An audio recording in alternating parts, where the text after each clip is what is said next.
Club Brugge 0, Arsenal 3. That's more like it. That is more like it. I couldn't film this right after the match, so we're doing it the next day. You know, can't complain. Cannot complain. That's 6 matches in the Champions League this season. 6 wins, 17 goals scored, only 1 goal conceded against Bayern Munich, who many would still consider to be the best team in Europe this season. So perfect record in the Champions League. We still have a perfect record in all competitions outside of the Premier League. Obviously, 8 matches, including the 6 Champions League matches, 2 in the Carabao Cup. 8 wins out of 8 from those matches. So very, very strong. Outside of the Premier League, we're looking, on course to win not only the Premier League, but I would say another trophy on top of that as well, whether that's the Champions League or the Carabao Cup or even the FA Cup. I don't think it's ridiculous to start bringing that up as a genuine possibility. Now, the main thing I want to do in this video is talk about a few of the players. We'll start with Noni Madueke. Now, this is a player that so many people, myself included, really, really doubted when we first signed him. I thought, the backlash would be there when we were linked with him, and then once it went through, we would shift and we would start supporting him. But no, there was a whole petition to say, stop this signing from going through. There was vandalism in the Real North Banksy tunnel, just a ridiculous, very unprecedented reaction to the signing. I didn't see any of that kind of behaviour happening. That's 3 goals in his last 2 Champions League games, scored against Bayern Munich, his first goal for Arsenal, then 2 goals today.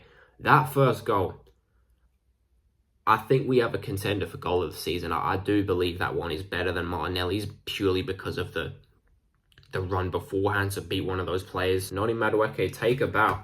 What a goal. And he didn't stop there. He got a second goal from a Martin Zubamendi. Very, very lovely cross from Zubamendi over for Madueke. It's a really good finish to make it 2-0 to the Arsenal. For so many years, this is exactly the kind of player we called for Arsenal to sign, to be that second fiddle to Bukayo Saka, give Saka reliable support, reliable rotation. Finally signed that player, and he's doing bits every time he's on the pitch. He looks really, really hungry to prove himself, especially after all the backlash he got.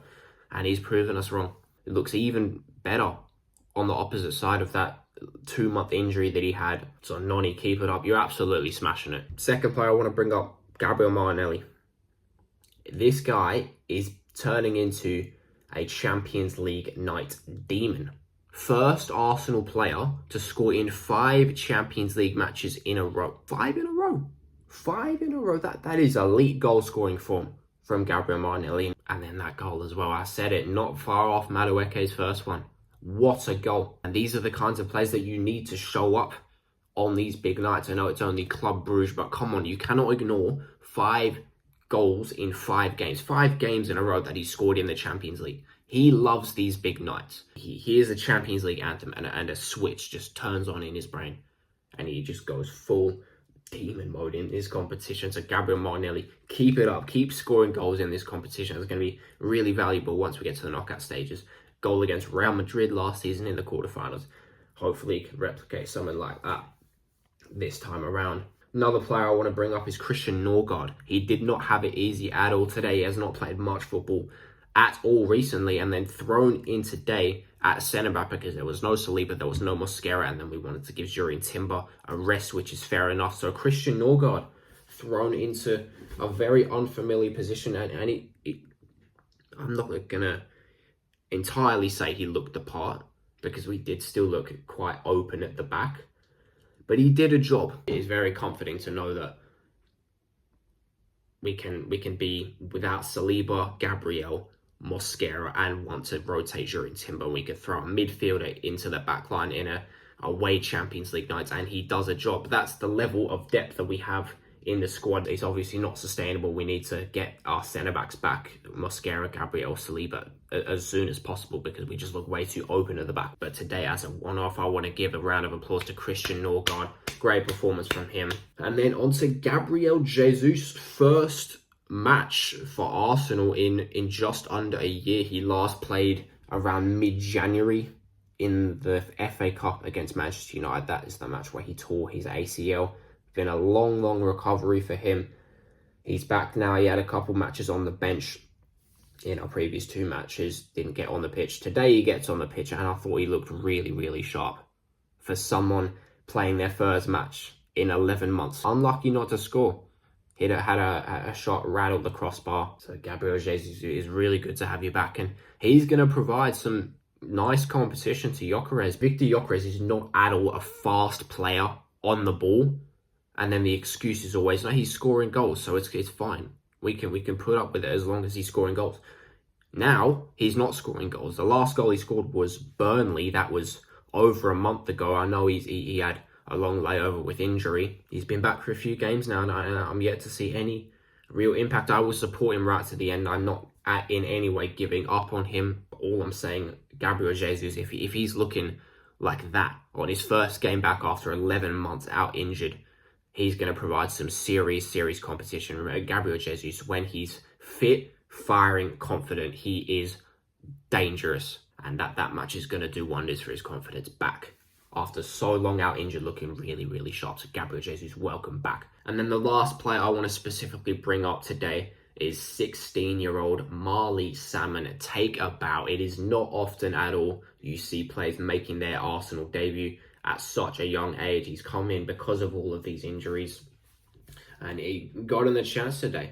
Looked the real deal in pre-season, got on the bench for the Aston Villa game, and then today makes his Arsenal debut at 16 years of age. One for the future, is what I would say. It's really rare to see centre-backs at that young age getting serious minutes in the first team. It's such a tricky position to learn the ropes of in senior football. There's a reason why centre-backs tend to peak later in their career compared to other positions. So having a 16-year-old centre-back making their debut for Arsenal, that is a really positive sign. Marley Salmon, what a talent we've got. We need to do everything we can to keep hold of him. Hopefully he can one day go on and be the successor to William Saliba. I'm seeing only positive signs coming from him. Looks like he's got a great attitude. It's a player that Arteta really trusts. He wasn't given, just 1 or 2 minutes right at the end. Came on with about 10 minutes to go. Looked the real part as well. So Marley Salmon, again, bravo to you. Only onwards and upwards from here for you. In terms of the specifics of the performance, I don't want to read into it too much. Defensively, poor. I can't lie, still poor.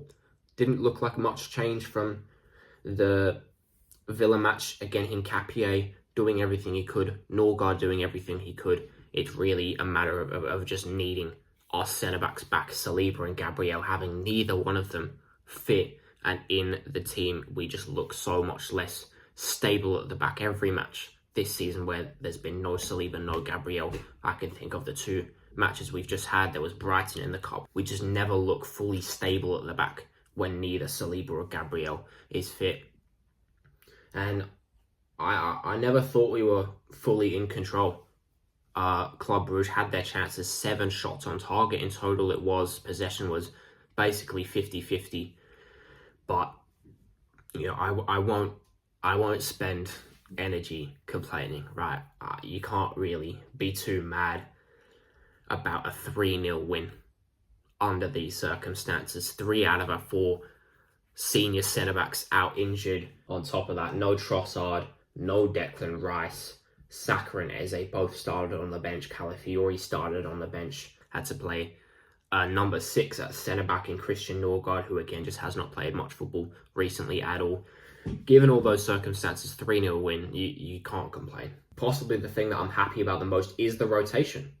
We were able to give Saka a rest. We were able to give Eze a rest. Rice and Trossard, their injuries, as annoying as they aren't major injuries. It's more precautionary, leaving them out of the squad. Make sure they can fully recover, hopefully in time for the weekend.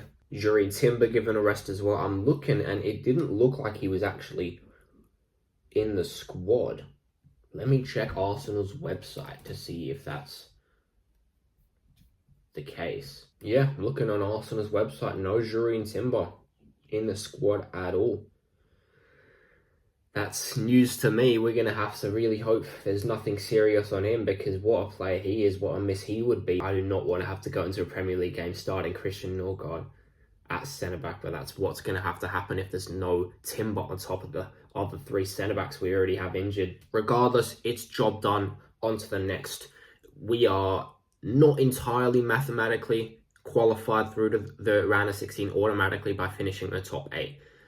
The only way we wouldn't is if we somehow lose about 13 goal difference and finish behind Liverpool on top of all the other teams that are already in the top 8. Let's be real. It's not happening. 6 matches in, we have 6 wins. 18 points. That's already the same amount of wins we had in the league phase last season. On top of that, we had 1 draw, 1 loss, and that easily put us through in third without having to really go into second gear. For the entire season, I've been really trying to emphasize the importance of getting the job done in the Champions League phase early so that you can go into the final 2 or so matches not really having to put much into it.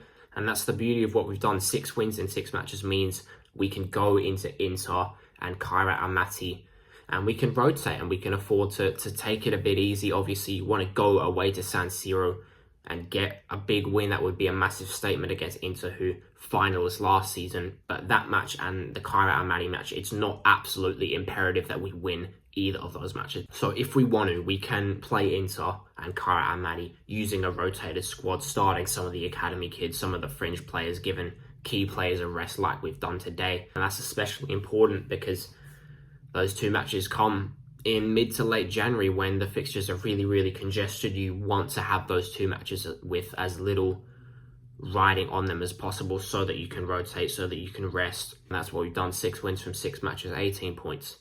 We can take it easy if we want to. That's the beauty of it. All in all, not the best performance. It's one that you really can't complain about. 3 goals, a strong win against a strong team. Club Brugge are not nobodies. They have some really, really talented players. They did cause us problems, and we dealt with it. We came out unscathed. No new injuries apart from potentially Timber. Fingers crossed there's nothing on that one. It's a good match to get the ball rolling again after that Villa game. There are still lingering issues from that match that we need to overcome, especially defensively. I think the real test, the real opportunity for us to bounce back will be against Wolves on the weekend. That's the match we need to go and win. Wolves, anything other than a win would be disastrous. Let's be honest, they are on track to be mathematically the worst team in Premier League history. Even if it's just a classic 2025-26 2-0 Arsenal win, I can get over that. It's a good win for the Arsenal today. 3 goals, 2 absolute bangers, a few fringe players given a chance, some rotation, another win, and through to the round of 16. That's going to do it for today. On to Wolves at the weekend. Come on the Arsenal.